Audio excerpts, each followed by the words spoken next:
Recording.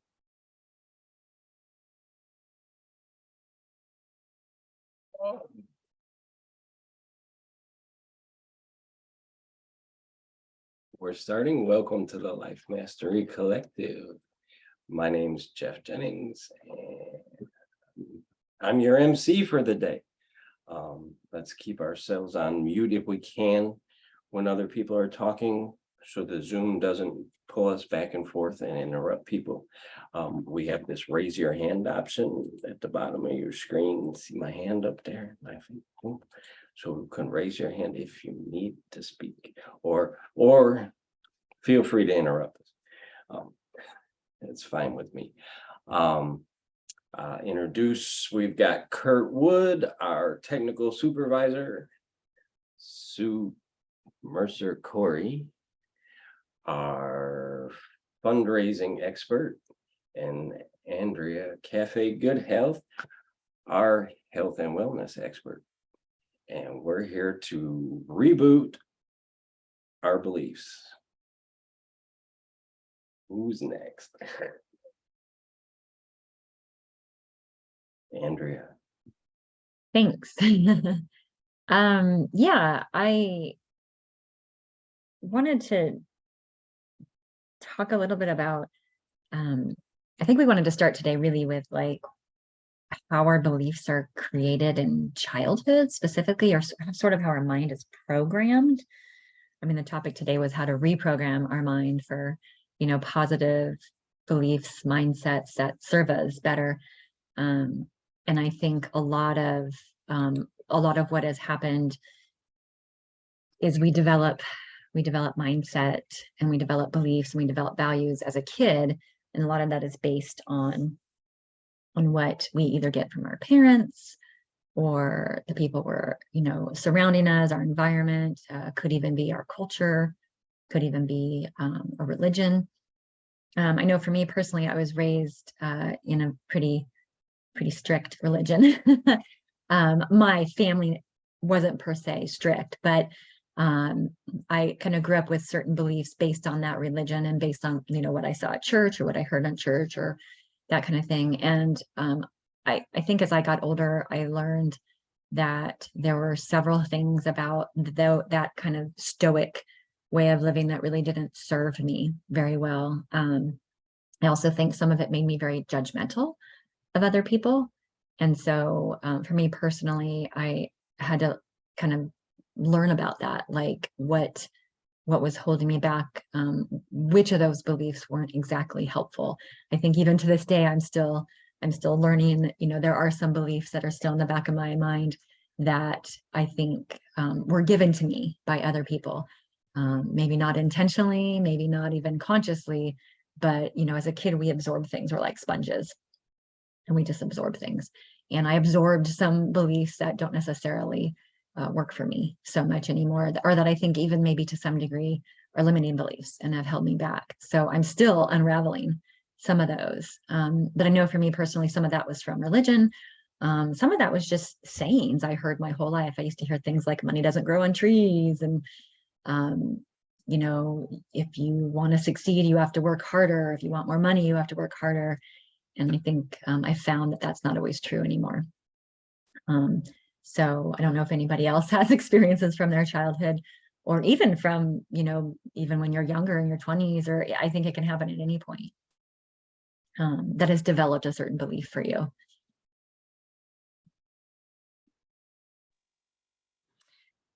And I'm going to go next. One of the things that I think I've learned, and it wasn't necessarily a limiting belief, but it is definitely have brought me to where I am today, in the sense that I kind of think that my parents instilled in us children was to vote, to give blood, and to volunteer. And when you couldn't volunteer with money, you volunteered with your time. And I think that has been instilled with me forever, and that's kind of carried me on to what I do today, trying to raise funds for cancer. So a belief can be a limiting one or instilled in you as a good one. And I know Tony Robbins, I think, said that a belief is a certainty, is a feeling of certainty of that something that you believe in. I might not have phrased that correctly, but it is definitely in your mind a certainty, a feeling of certainty. But for me, it's maybe a limiting belief in the sense, but mine was a good limiting belief.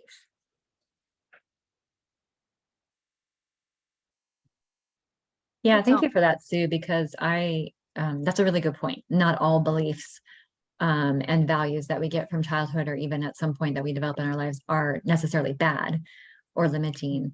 And those are probably some beliefs that you would like to keep or values that you would like to keep. They sound like really good ones that do serve you.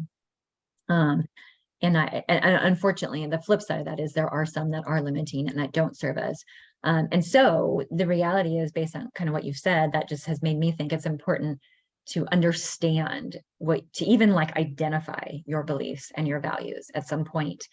And I've done some different exercises with different people like Tony Robbins or some other folks. I think I even did one recently the other day, just yesterday, I think, with another gal on a different webinar, where you actually write down what your beliefs are. And that helps you really take a look at them and see, okay, these are my beliefs. And maybe you pick a certain area, like maybe you start with, finances, or you start with relationship, and you write down those beliefs. And then that helps you understand what they are. And then from that, you can kind of take a look and see, are any of these not serving me? Based on those beliefs, what am I doing behind them? And are any of them not serving me? That would be a good exercise. I've done it a little bit, and I think that's something I would like to do more. I'll go next. One of the things, as Sue mentioned, Tony Robbins, that he points out that I believe it starts with your belief. Because a lot of times we have a belief that, okay, I don't have what it takes. I can't do this thing because I was never a bright child at school. I was always average, so I can't get those top grades or whatever it is. So and then you end up living your whole life feeling that, okay, I'm mediocre, so I can't make a lot of money, or that's just not within my scope. Those people are rich people, or those people, but that's a limiting belief. What he points out, Tony Robbins again, is that it starts with your belief, your what you have in your mind, and we always have the potential. And so he has like a flow, which belief plus potential and action gives results. So if we change our perception of what we believe, if we change the thing that we keep telling ourselves that, okay, I don't have what it takes, and start saying, I have what it takes, I have what it takes, I can do this, I can do whatever it is that I want to do. With the potential and the action, you will get the result, but it really starts in the mind. I remember the 4-minute mile or something, the person who, as we always hear this example, it was never done until one person did it. And then all of a sudden other persons, because it was done, they now believe again, that word, and now can do it. So it really starts with our belief. And if we really have a belief that is negative or is not, what it should be, then that's what we end up becoming. So we really need to fix our mindset, our belief, the things that we tell ourselves.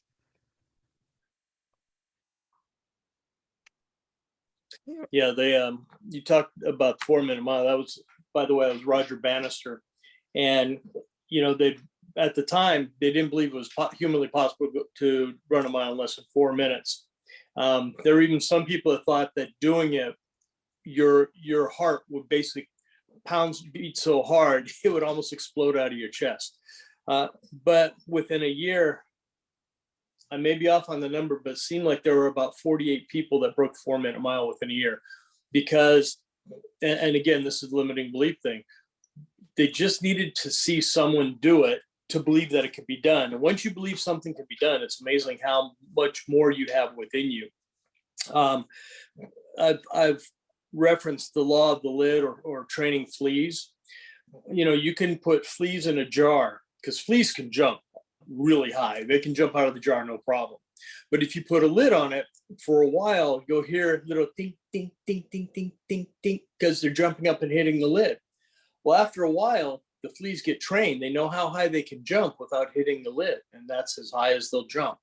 And that lid becomes a limiting belief for them, because even though they're capable of so much more, that lid has forced them, in order to avoid pain, because we tend to do things, we have two motivations, two core motivations. You can talk about goals and stuff all you want, but we basically do things for one of two reasons. We either move towards pleasure or away from pain. And so to avoid pain, they don't jump nearly as high, and they avoid hitting that lid. We put lids on ourselves by our limiting beliefs. Well, I can't do that. I've never been good enough for that, whatever. That's why you need to be careful about what you say. And I've mentioned this before. The brain is the most phenomenal computer there is. In tech, we have a saying, GIGO, good in, good out, garbage in, garbage out. When you speak, you hear other people and they sound to you the same way that they sound on a recording. When you speak, you always sound different to yourself. That's because when you speak, you self-vocalize, so you hear it internally, and you also get what goes through the air and comes back into the ears. They've done studies and found that the words you say, if you say them to yourself, it has about a 70% weighted average. When someone says something to you, it's got about a 30% impact. And that's why you need to be so careful about what you say to yourself, because you're programming your mind. You can say, I suck, I've never been good at this, or you know what? It's like anything else, it's a skill. I got to learn it. It may just take me time. It may take me twice as long. I may have to work twice as hard to learn that, but I can learn it, because any skill can be learned. That doesn't mean you're going to be good at it, but any skill can be learned. But you need to put things in your mind to help open you up to other opportunities too. And by opportunities, I mean to learn, to gather wisdom. Because it's been mentioned about how we look at money. Have you noticed that people that were raised with a lot of money have a whole different attitude to money than people that were raised without it? You come up with a certain, if you've never had it, you have lack and you're always hoarding, so you're afraid to lose it. But if you've had it, you know that it's kind of like a hose. You have a garden hose, it's attached to a faucet. You turn that faucet on and the water flows through it. Money kind of does the same thing. But if you put a nozzle on, you close that nozzle, the water doesn't go anywhere and no more water goes through. When you have a lack mindset, you're cutting off the water, the flow of whatever it is you're trying to do, and you're just hanging on tight to what you have. But in order to receive anything, if you notice, if your hands are closed, you can't receive. You have to open your hand to be able to receive. And it's the same thing with your mind. You have to open your mind. You have to learn more. You have to get around people that understand, are achieving, or moving in the direction, or have achieved the things that you want to get. That's why you go to people to learn wisdom. Why do you go to school? Because you hope, and sometimes it is just a hope, but you hope that the teachers that are teaching you, your instructors, know more about the subject than you do. If they don't, then you should be the teacher. Okay. So get around people that can input knowledge and wisdom into you that you're looking for.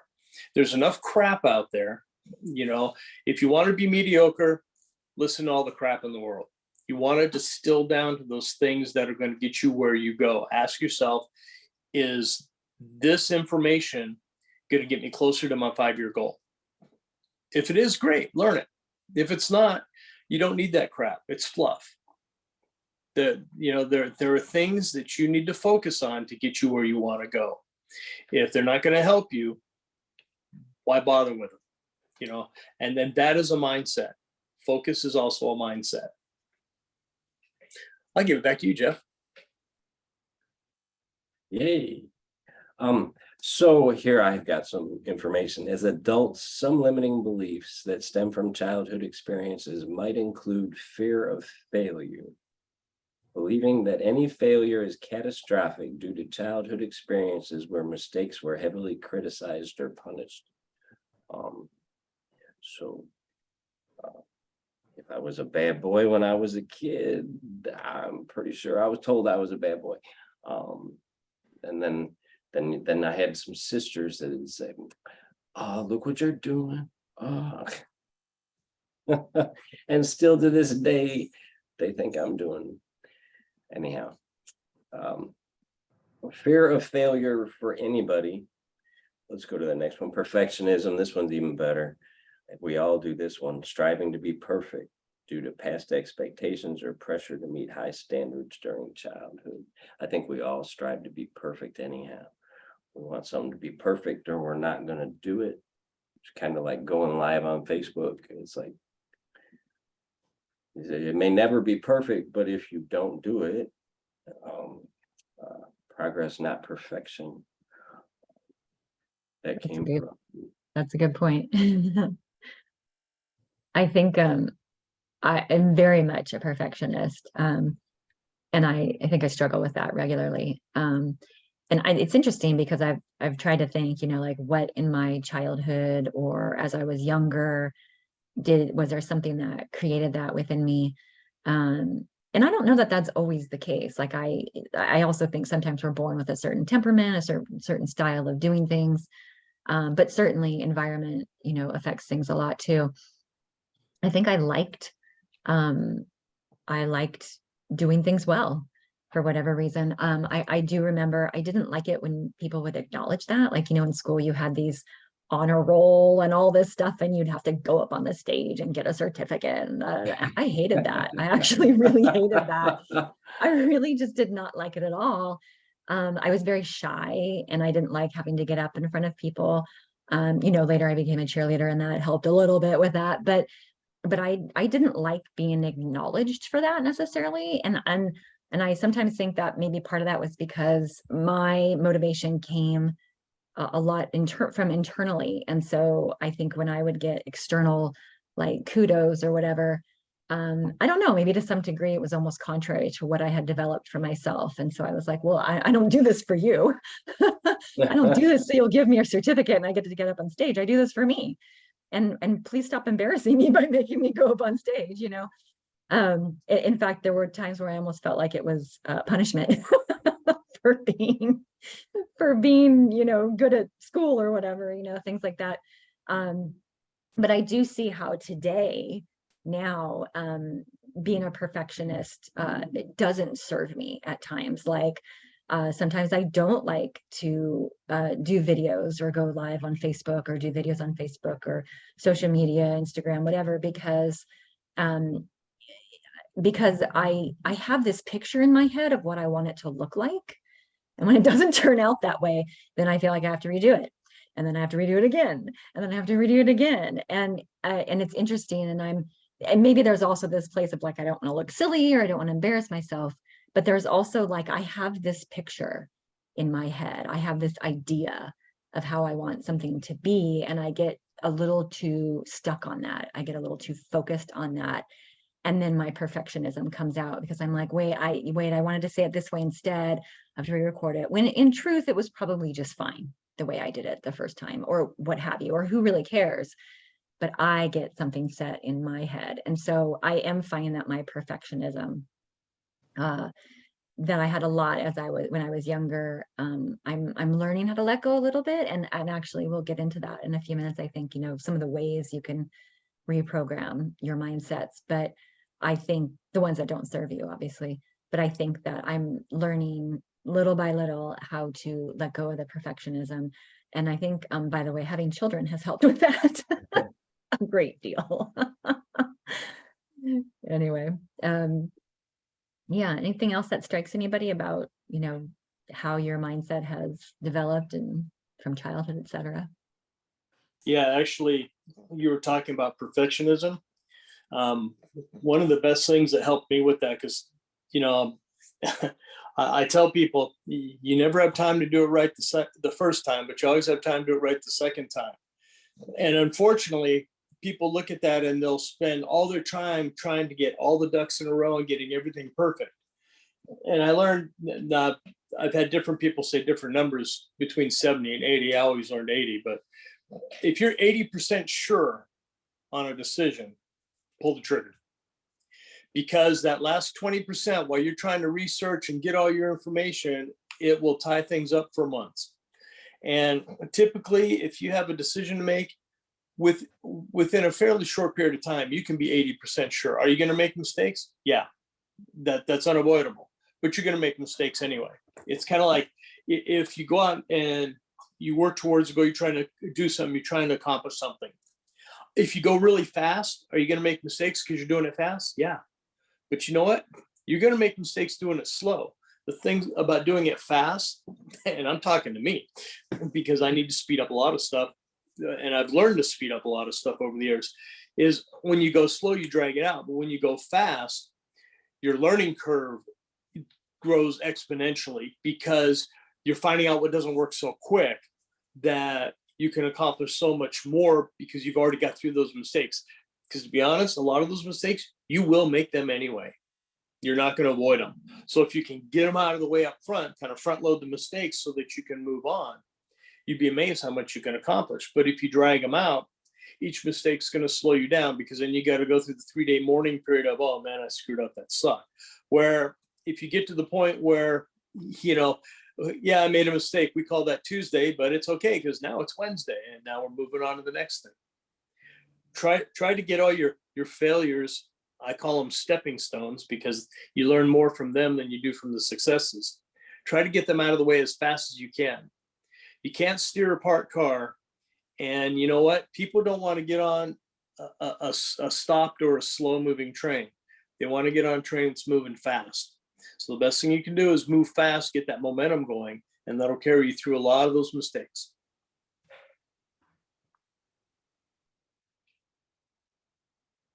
Yeah, I heard Nope. oh, go ahead, Jeff. Well, go. I was listening to, tell me her name again, Jeff. Jamie Lima. Lima. Yes, Jamie Kern Lima. I I think think, it's yeah.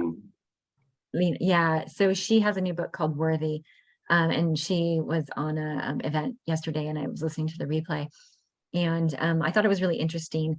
She talked about one of the things she really had to do coming from childhood into her adulthood and really learning how to really embrace her own worthiness was one of the things that she did was she had to really change her mindset around mistakes, around failures. And I found this interesting because I think as a perfectionist, that's probably something that I could probably use some help with as well, or really start paying more attention to. And I'm better at it now than I used to be, but I there's still, when something is a mindset set in your childhood, I think it sticks with you. And actually we have a really cool video in a second here that kind of addresses that, but I'll just finish what I was telling you about Jamie. She said that what she had to learn was to change her mindset around mistakes.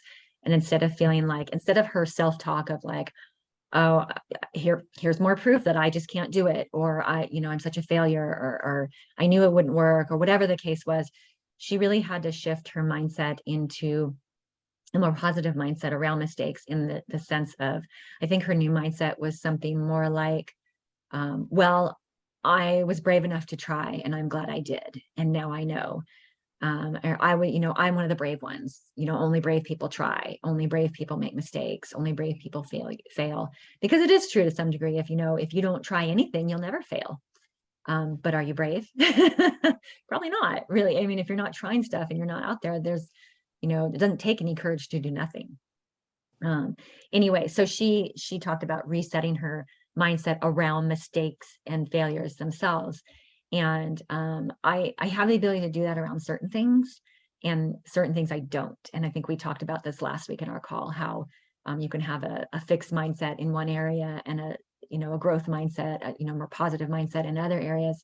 And I think that in terms of thinking of failures and mistakes, that has definitely been the case with me. I'm learning that about myself personally, that in a particular area, I think mistakes, I've always thought mistakes were good, but in other areas, not so much. So I need to sort of kind of take the mindset I have in that one area that seems to be serving me better, that mistakes are okay and mistakes help me move forward as long as I learn from them, and as long as I'm, you know, conscious of it, and move that into some other areas of my life so that I can, you know, be more brave in those areas, be less perfectionist in those areas, and honor my mistakes. But anyway, I thought what she was saying about changing your mindset around mistakes, that really, that's one of the best things you can do for yourself, especially in terms of leveling up your own worthiness and how you feel about yourself and who you are. Permission to make a sports analogy. Go for it. Baseball. If you're batting 360, 330 or so, you're only hitting 1 out of every 3 swings, right? And that's not a home run. That's just a hit. That just means you get on base. So if you're paid millions of dollars for batting 300, where you're barely making contact with the ball 1 out of 3 times, that tells me all I need to know, because how many balls you make contact with that you don't swing at? 100%. So if the ones you swing at, you're only going to get 1/3 of them, and that's not a home run. That's just you get bat on the ball. So you know, we're talking a base hit. If you can make millions of dollars only hitting a ball 1 out of every 3 swings, maybe if you want to kick your odds up, you ought to swing more often. So when you're facing something that scares you, like maybe hosting a Zoom or whatever, or talking to somebody, before you do it, just quietly say to yourself, swing, better, better, better, swing. Nice. I like that. And you know what? I'm glad you reminded me about that, because that has always astounded me that that is how baseball runs. And it's a low percentage, and yet they consider it high. It's just a very different mindset in baseball about failures. Like, they know. And so when they go up to bat, of course they want to be successful. But yeah, that's always been amazing to me. And thank you for the reminder. Babe Ruth was the home run king, but he was really the strikeout king, because he struck out a lot. But when he got bat on the ball, he sent it out of the park more than once. Yeah, that's interesting. And, you know, Jamie Kern Lima said the same thing yesterday. She said that to kind of support herself in that, she went online and she looked up all these people that she admired or that she considered mentors, you know, either just virtually or whatever, people she considered successful. And what she found, she looked it up and she found that many of them had failed in so many ways before they were super successful at what they were. And I mean, there's the huge story about Michael Jordan, how he was kicked off his high school team, or he couldn't even make the high school basketball team or something like that. Some story how, you know, but he kept trying and he became one of the best ever and still is. So, you know, it's interesting. I think that is the part about mindset, is that we somehow, when we're younger, we're learning or we're taught that mistakes are bad. And then that kind of flows into our adulthood. But if you really, it's the people who have a different mindset about mistakes. They're like, well, I have to make mistakes to get where I'm going to be, where I want to be. So I'm going to keep making these mistakes to get there. As long as you're learning from them, I feel like, you know, if you just keep making the same mistake, then maybe that's not a good thing. But yeah, I just think that's really interesting that so many truly successful people. In fact, I don't even know that there's any successful person out there that we would consider, you know, truly super successful in their business arena, whatever, that hasn't made the mistakes along the way, and hasn't failed along the way. So yeah, that's good. Shall I play that video really quickly? Please. Yeah, Deb, who's usually with us, and Faye, who's usually with us as well, both had appointments they could not get out of today. So they are joining us virtually. We talked a little bit yesterday in our call. And so let me play a little bit of that recording Deb had some really good information for us, and then Faye followed it up with a little bit of info from her own experience. And we all thought it was pretty valuable, and we wanted to share it with you all, even though they couldn't be here live. So let me share my screen. Oh, give me 1 second. No, that doesn't work. Back to square one. Hold on here. Okay, here we go. And share the sound. Okay, and this is Deb. Coming to us, not so live, but still very informational. Usually when it sticks with us, and the harder ones for us to remove when we recognize them, or if we do recognize them, it's usually because there was an event that happened that stuck with us that was very emotional to us. And so, and those could be like a divorce, your parents divorced, or, you know, being abused, or, you know, just different events that started in your childhood. And sometimes if you can remember an event or write it down and connect it to that belief, then sometimes it's easier to release that. It's called reframing the storyboard, reframing beliefs, but you have to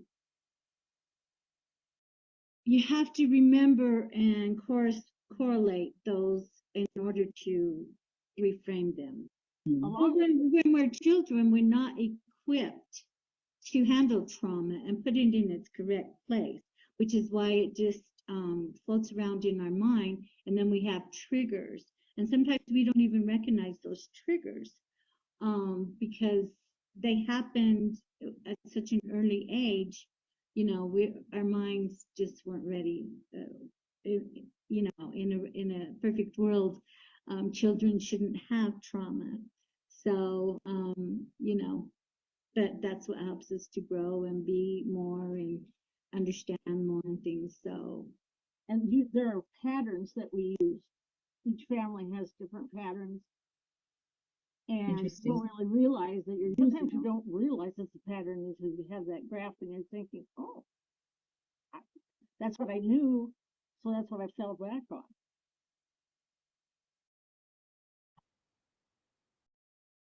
Okay. So,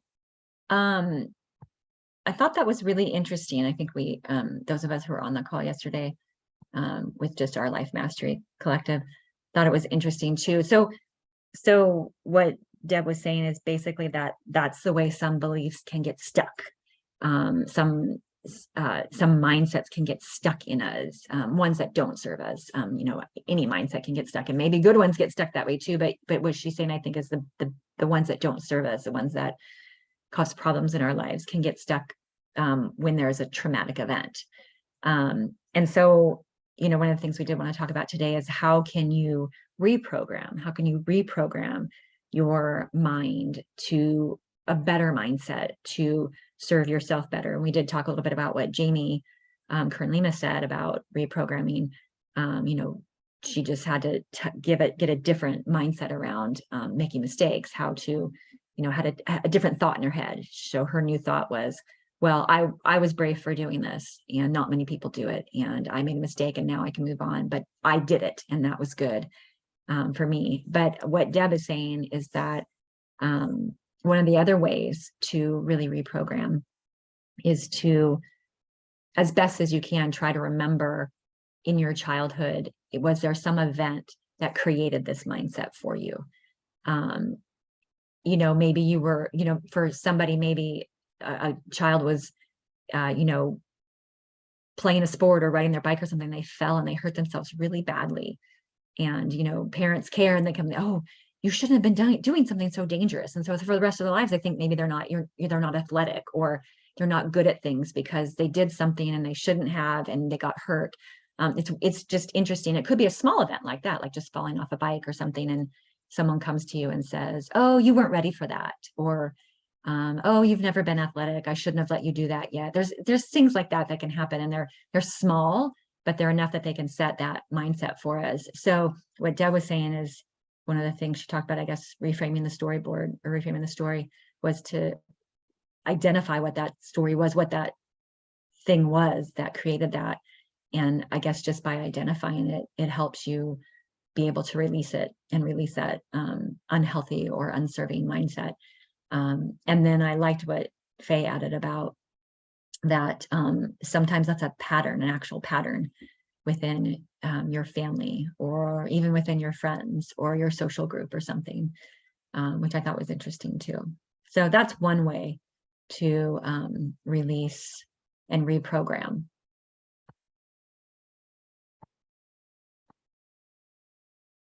I have a few ways to reprogram. I have positive affirmations. Use positive statements to challenge and replace negative thoughts and beliefs with more empowering ones. So not necessarily saying all day long, I'm abundant, but once in a while. Or everything has a positive and a negative.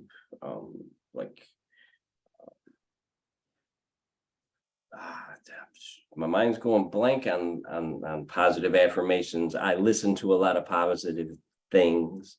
I write down things that I'm grateful for, gratitude practices, visualization. Imagine yourself achieving it. And I do this a lot. Mindfulness and meditation.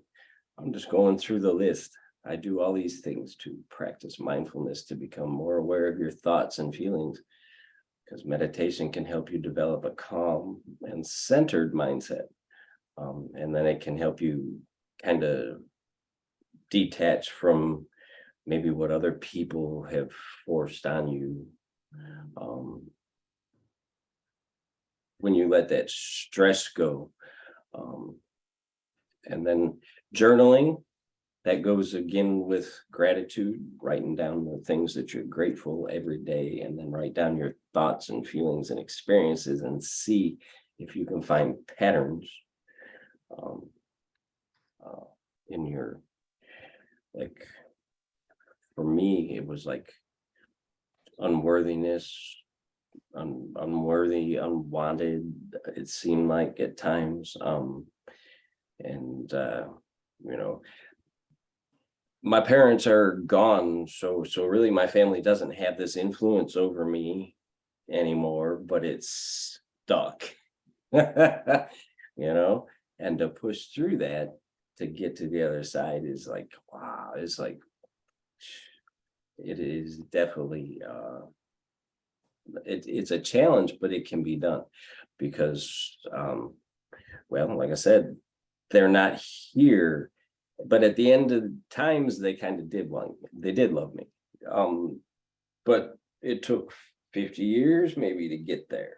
And all the other times there's like, I'm not worthy, I'm not good enough. But cognitive restructuring, this was what Deb was saying.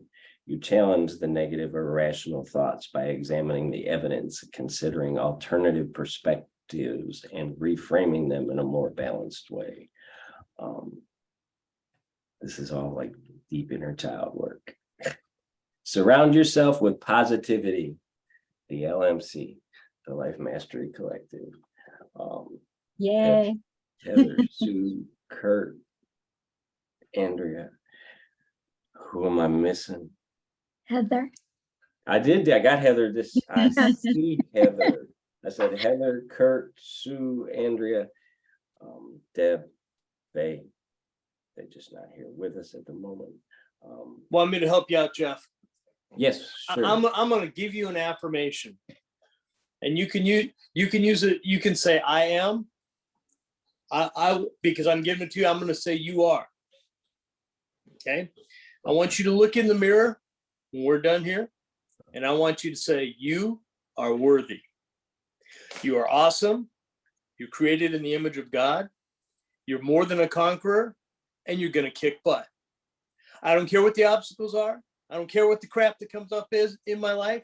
I'm going to go over it, through it, under it, around it. I will find a way, because I will be granted a path to get where I go. It's not always the easy path, but it is a path. I have friends, I have support, and I will get there because I am worthy. Very So I good. want you to say that when you're done. Oh, by the way, as a follow-up on the Michael Jordan thing, this is in the category of success being the best revenge. When he was inducted in the Hall of Fame, his high school basketball coach, or the high school basketball coach, he invited him, had him sitting in the front row when he was inducted in the Hall of Fame. We got up there to talk. He told the story, and he looked at me and he said, "You made a mistake, dude." That's funny. You know, it's interesting though. I think about that and I think I would have invited him and I would have thanked him, because I think as that probably inspired Michael Jordan to go even further. And the thing is, it could have been someone else, could have been anybody, you know, but I think the reality is Michael Jordan had a particular mindset. And if you've seen the movie about his life, it's really interesting, about his mom and stuff. And you can tell that a lot of that came from his mother and his parents. But I think I would have thanked him. I would have said, you know, thank you, because, you know, if you had just taken me on and then just maybe not, I just did nothing with the team, I would have sat there and I would have been probably would have been satisfied with that. But he rejected him, and Michael was able to take that and build off that and use that as a stepping stone rather than a weight. Right? Like, I think when we're rejected, and this is, I'm speaking to myself here too, because I'm not a huge fan of rejection either, you know, and I know that about myself. That's why I don't like sales, or whatever you want to call sales. But I think, you know, we can use rejection either as a weight to weigh us down or as a stepping stone. And I feel in Michael Jordan's case, he used that rejection as a stepping stone. And to be honest, I would have thanked the man. I would have thanked him profusely. Thank you. You know, you're like the first, one of the biggest reasons that I kept myself going. And I know for me personally, there have definitely, you know, I can think of a few moments in my life where I really had to set my own mindset, and I really had to honor it. And I really had to almost battle against other people's mindsets and people trying to impose their mindset on me about things. And I know I've used a few of those things you mentioned, Jeff, all at once. Like, it's not always you use one of those things to reset your mindset or to hold you into a good mindset. Sometimes you use many of those things all at once. I remember when I had my boys, I birthed both of them at home. And the first time I did it, of course, I was scared. I'd never given birth before. And I was going to do it with a midwife in a birthing tub, not in a hospital. I was very much on a natural path then. That's the start of it, really. And I had a girlfriend who had done it before. So I had someone, you know, who kind of like the 4-minute mile who had gone before me that I knew personally. And I knew of a couple other people. But within myself, you know, I've always had a pretty strong center and like a pretty strong motivation from within. But I'll tell you what, there's a lot of people who are more than willing to unmotivate you from without.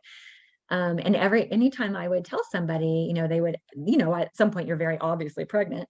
They were like, oh, you know, where are you giving birth or whatever? And I would like, you know, which hospital or blah, blah, blah, whatever. Somehow we get on the subject and I'd be like, oh, well, I'm birthing at home. And their face would just immediately go, oh. And I'd be like, I'm happy about it. I'm excited. It's going to be great. And I'd have to like stop them. And I really or if I couldn't, I'd just be like, and in my mind, I would just remind myself, that is their story. That is their story. That is their fear.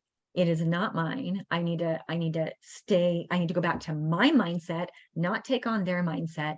And I remember just telling someone you were pregnant, like literally the first thing they would say to me was, oh, take the drugs, make sure you take the drugs. And I'd be like, I just told you I was pregnant. Like, what?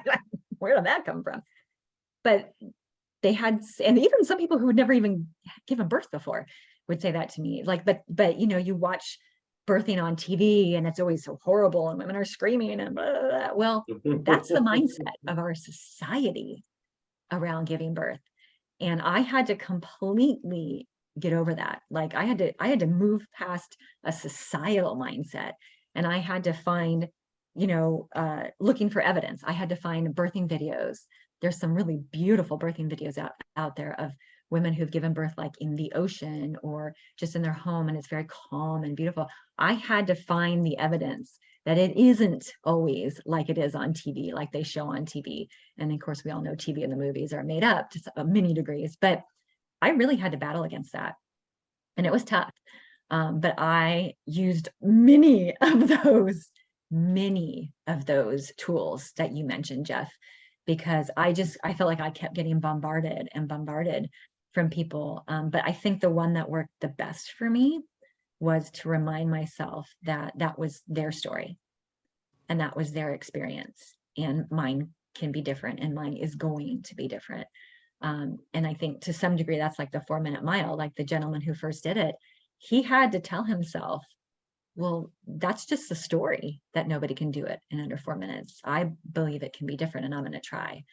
And then he may have failed a few times. We don't know. But when he did finally do it, other people were able to believe it. So I just think it's really important to understand that you may use more than one tool, and you may use many of them. That gives me a whole new viewpoint of birthing, because when I look at the thought of giving birth, and I've checked the plumbing, and it seems like be passing an 8-pound kidney stone, and I just not appealing at all. But you know, you brought up something that was kind of interesting, because you know, Chuck Yeager was the first man to break the sound barrier, and what he found when he was close to the sound barrier, there's a lot of turbulence. But once he broke through and got a little bit above it, it was just smooth. So sometimes, you know, like in athletics, you know, I was a runner, so I did track and cross country. And we used to have what we called the wall. And everybody has a wall. It's different for everybody. But you get to that point where you're just mentally fatigued, and it is mostly mental, but you feel you're just exhausted, you can't go on anymore, and you got to push through that wall. And once you do, it's almost like getting a second wind. One of the things I learned from some of my buddies in the SEAL teams, when you think you are totally exhausted, you have depleted all your reserves, you can't possibly go anymore, you've only used 40% of your physical resources. You still have 60% left. That's why these guys are doing what seems to be impossible, because you learn how to use adrenaline and use different things that your body has available, but you have to draw on those resources. When, you know, I was a massage therapist for 10 years, and one of the things we learned in physiology is the human lung capacity is 1.5 times the maximum draw of your muscle system. So you can have all your muscles engaged at 100%, and you still have 50% reserve of your lung capacity. So we can do a lot more than we think we can. We just have to mentally get past that and be able to push through and to be able to draw on that. A lot of people hit a few failures, a few hard spots, and they lay down. They say, I give up, I'm done. Where we should use that to make us grow stronger. You understand, you know, obviously we know that in order to grow bigger muscles, what we do is when you're working out, you're actually destroying muscle tissue. You're breaking muscle tissue down. So what the body does is it comes back and builds it back up, but it builds it bigger and stronger to handle the additional load. It's no different mentally. You need to exercise your brain, and you need to work it, and so that it can continue to grow, but you got to stretch it. The really good analogy is it's kind of like a target. Okay, you've got a circle. Like right here's a circle, that's your comfort zone. But growth doesn't happen in your comfort zone. You get outside that comfort zone, and this is where growth happens. But you got to get outside that comfort zone for growth to happen. As long as you stay in there, you'll never get bigger. You'll always be small. So if you want to play small, that's fine. You can do that. But if you want to get bigger, you want to get stronger, you want to achieve more, you got to step out of that comfort zone, and you need to grow, and you need to stretch. Just like a rubber band, you know, so you pull a rubber band, it stretches a little bit. But when you let go of the tension, You notice that if you stretch it out, it never goes back to the same size it was. It's always just a little bit bigger because it's stretched a little bit. Now, you don't want to stretch too far because, you know, you can snap that rubber band, but you want to stretch out. They found ideally, if you can get about 4% out of your comfort zone, that's the sweet spot. Or if you're always about 4% out, you'll achieve maximum growth without getting so far out there that you're freaking out, going, I got to get back to my comfort zone. I'm losing my mind. But so you still have those butterflies, but you'll grow and you'll achieve phenomenal things, because most people aren't willing to go through that little butterfly effect. The thing is, when you have butterflies, instead of letting them just flitter all around, get them to fly in formation. Stress is a mechanism in your body that is designed for achievement. When, you know, fear, flight, or freeze, you're going to do one of those three when you get an adrenaline hit. And you can either choose to stop and lay down and freeze, or you can use it, because what it does is, when you get adrenaline, it's pulling blood in from the small muscle groups and giving it to the big muscle groups, because it's getting your body ready for huge performance. Well, if you'll look at things, if you'll look at stress, and it's just a mindset shift, but you'll be amazed how much difference it'll make in how you look at stuff. Instead of looking at something, oh my goodness, this is going to be bad, I might freeze up, I might do this. Instead of looking at it that way, tell yourself, you know what? I can feel the butterflies. That's because I'm getting ready. My body's getting ready. I'm getting ready to go. I'm going to be competitive. I'm going to be a monster out there. They have no idea what's coming on, because I've got focus and I'm ready and my body's getting ready to perform, and we're going to go. If you'll look at it that way, instead of, oh no, I don't know what to do. That's why you study. That's why you learn. That's why you get around people that can teach you to do things the way you want to do them, or to do the things you want to do. Because what happens, the reason we freeze is when you get that adrenaline hit, your brain is looking for, what do I do? How do I respond to this? If you've trained for stuff, you know, and we always train harder than what we hope to ever run into in real life. We have a saying, the more you train on the practice field, the less you bleed on the battlefield. Because if everything, all the scenarios you train for are worse than anything you run into real life, then you're like Neo in the Matrix. When instead of going, oh my gosh, how do I stop this guy that's swinging at me? You're just like, that. Yeah, I'm bored now. Okay. What's, you know, when's this going to be over? Because I'm bored. Because it's not as tough as what you're ready for. You notice how if you're ready for it, you don't get stressed. But anyway, we're at about a minute till, so I'll let Jeff wrap it up. Well, I'd like to just mention one of the other things that Tony had talked about in his bursting limited beliefs was a book by a lady called Byron Katie, and it's called The Work. And she goes through kind of a 4-step process of how to identify what, you know, and just kind of what we've discussed today. But, and she then uses, I think what Jeff has mentioned, all of those other tools, but she takes you through a step-by-step process. So I just wanted to mention that one book. Thank you. I've actually heard really great things about Byron Katie. I've yet to read anything yet, but that reminds me that I need to. I've heard a lot of good things about her stuff. Thank you, Sue. And that's sort of a good wrap up. You know, what we talked about today is, you know, part of the steps we talked about was first looking at, you know, picking one area, starting with one area maybe, and looking at your beliefs in that area, and then looking at, you know, actually writing them down, what your beliefs are. And that may take a day or two to really get them all on paper, who knows, but, and then look at those and determine, you know, are any of these limiting beliefs, are any of these things not serving me? And then once you've sort of identified the ones that aren't serving you, you know, we talked about there's many different ways to then take that belief and reprogram it to some degree. We you know, there's meditation helps, there's reframing, there's affirmations, there's visualization. And then that can then turn that into a positive mindset for you. Or maybe you just completely demolish it and get rid of it, depending on what the situation is. But it seems that sometimes the easiest thing to do is to reframe it. so that, you know, you still have that belief, but you have reframed it into a way that serves you into a better functionality, because some things are, you know, they're just a part of life. You know, failure, mistakes, those are a part of life. So reframing your mindset around that seems to be the best way. You're not going to get around ever making mistakes or having failures. I mean, you could lock yourself in your house.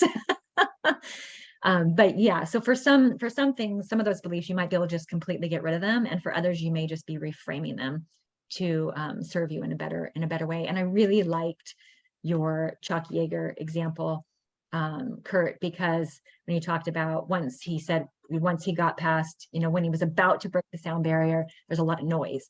And once he got past that noise, it was smooth. And I feel like that noise is what we come up against with you know, a negative mindset or a mindset that's not serving us. And that noise could be internal. It could be our own beliefs. It could be our own, you know, mindset that's not helping us, or it could be external to some degree too. It could be other people's mindsets they're trying to, you know, kind of put on us. But I think that's a reality. Once we use these tools to get ourselves above the noise, it does become smooth. And if you've got a good mindset, and if you've got a mindset that serves you, I think life does become smoother in that area. That has been my experience, at least. When I'm able to change my mindset, it does make things easier. So let's all be Chuck Yeager out there. Yes. Agreed 100%. My mindset has changed over the last year and a half. From unworthiness to I am inherently worthy. And just as I am, Kurt, I am, you know, I write I am in the sand every morning at the beach. I want to thank everybody for joining us today. I think it's been a great talk. I don't know if anybody has anything else they want to add before we go, or if not, join us next week for what? We haven't decided. Any suggestions? Yeah, we don't have our topic yet for next week, but I'm sure we'll find one. Yes, we will. We will post it on Facebook, and we'll do this next time. Yeah. See you guys later. Thanks, everyone.